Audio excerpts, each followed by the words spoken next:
ओम नमः शिवाय। हर हर महादेव। नमस्कार दोस्तों, मैं नित्यानंद पांडे आपके अपने चैनल नित्य साधना में आपका स्वागत करते हैं। तो दोस्तों, आज हम लेकर के आए हैं नवरात्रि का 8वां दिन 16 अप्रैल 2024। नवरात्रि का 8वां दिन, नवरात्रि के 8वें दिन माँ के किस स्वरूप की पूजा करते हैं। दोस्तों, इस दिन महागौरी की हम पूजा आराधना करते हैं। यह माँ का 8वां रूप माना जाता है।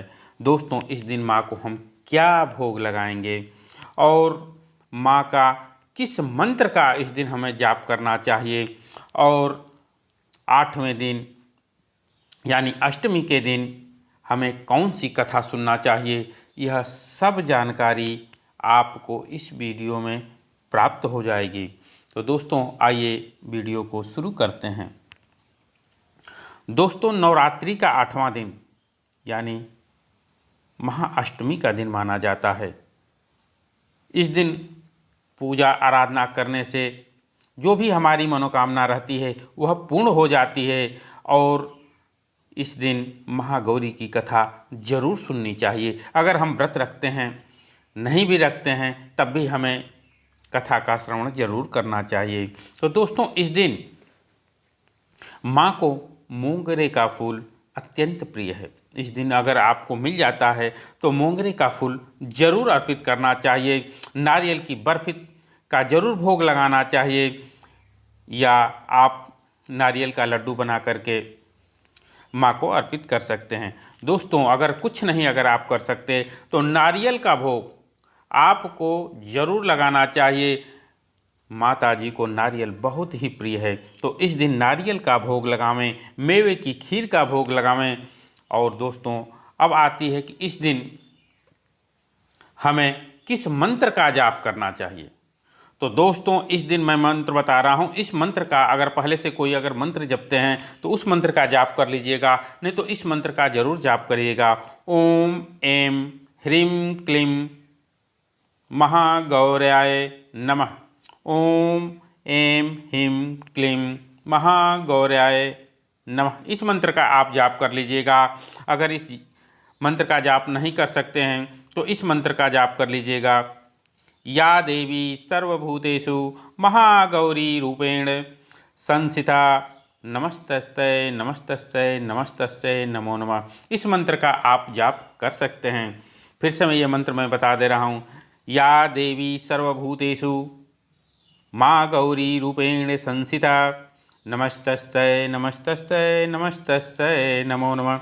इस मंत्र का जाप अगर आप कम से कम एक माला भी करते हैं तो आपकी जो भी मनोकामना होगी वह पूर्ण हो जाएगी।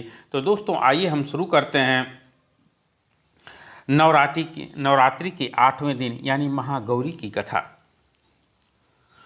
महागौरी की कथा इस प्रकार है। नवरात्रि के 8वें दिन महागौरी की पूजा आराधना की जाती है। दोस्तों, इस दिन जो भी हम भोग लगाते हैं, प्रसाद उनको अर्पित करते हैं, उससे जो भी हमारी मनोकामनाएं रहती है वह पूर्ण हो जाती है। तो इस दिन 8वें दिन महागौरी की पूजा आराधना हमें करनी चाहिए। नवरात्रि का 8वां दिन माँ दुर्गा के महागौरी स्वरूप को समर्पित है।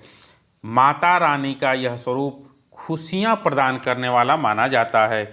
महागौरी की सवारी बैल की सवारी करती हैं और सफ़ेद रंग के कपड़े पहने हुए माँ को शांभवी के नाम से भी जाना जाता है। मान्यता है कि यदि नवरात्रि के 8वें दिन महागौरी की विधि विधान से अगर हम पूजा करके यज्ञ में आहुति दी जाए तो व्यक्ति की आर्थिक और मानसिक परेशानियां दूर हो जाती हैं। दोस्तों, तो इस तरह से आप महागौरी की पूजा आराधना नवरात्रि के 8वें दिन जरूर करनी चाहिए। तो कथा का अब हम श्रवण करेंगे। महागौरी से संबंधित 2 कथाएं हैं दोस्तों। पहली कथा यानी पहली कथा के अनुसार देवी महागौरी 16 वर्ष की वो अविवाहित कन्या हैं जिन्होंने भगवान शिव को पति के रूप में प्राप्त करने के वर्षों तपस्या की थी। पति के रूप में प्राप्त करने के लिए वर्षों तपस्या की थी। उनके त्वचा पर धूल जम गई, जिससे वह काली दिखाई देने लगी।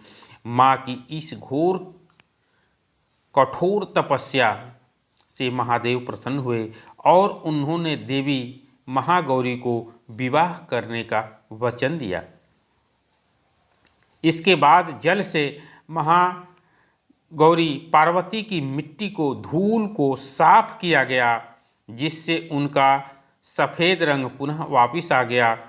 इस तरह से उनका नाम महागौरी पड़ा।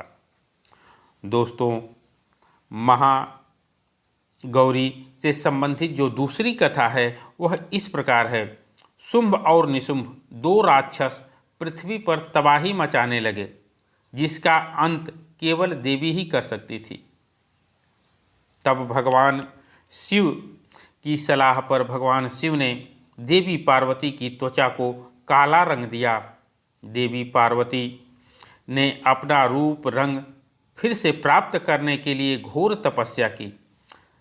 तब भगवान महादेव ने उनकी तपस्या से प्रसन्न होकर के उन्हें मानसरोवर में स्नान करने की सलाह दी। मानसरोवर के जल में स्नान करने से देवी पार्वती की काली छवि फिर से श्वेत हो गई। माता के इस रूप को कौशिकी कहा गया। तो दूसरी कथा दोस्तों इस प्रकार है। तो आपको कथा कैसी लगी, जानकारी कैसी लगी, कमेंट बॉक्स में जय माता जी जरूर लिखिएगा। चैनल को सब्सक्राइब करिएगा। दोस्तों, तो मिलते हैं कुछ ऐसी ही ज्ञानवर्धक कथा के साथ। धन्यवाद।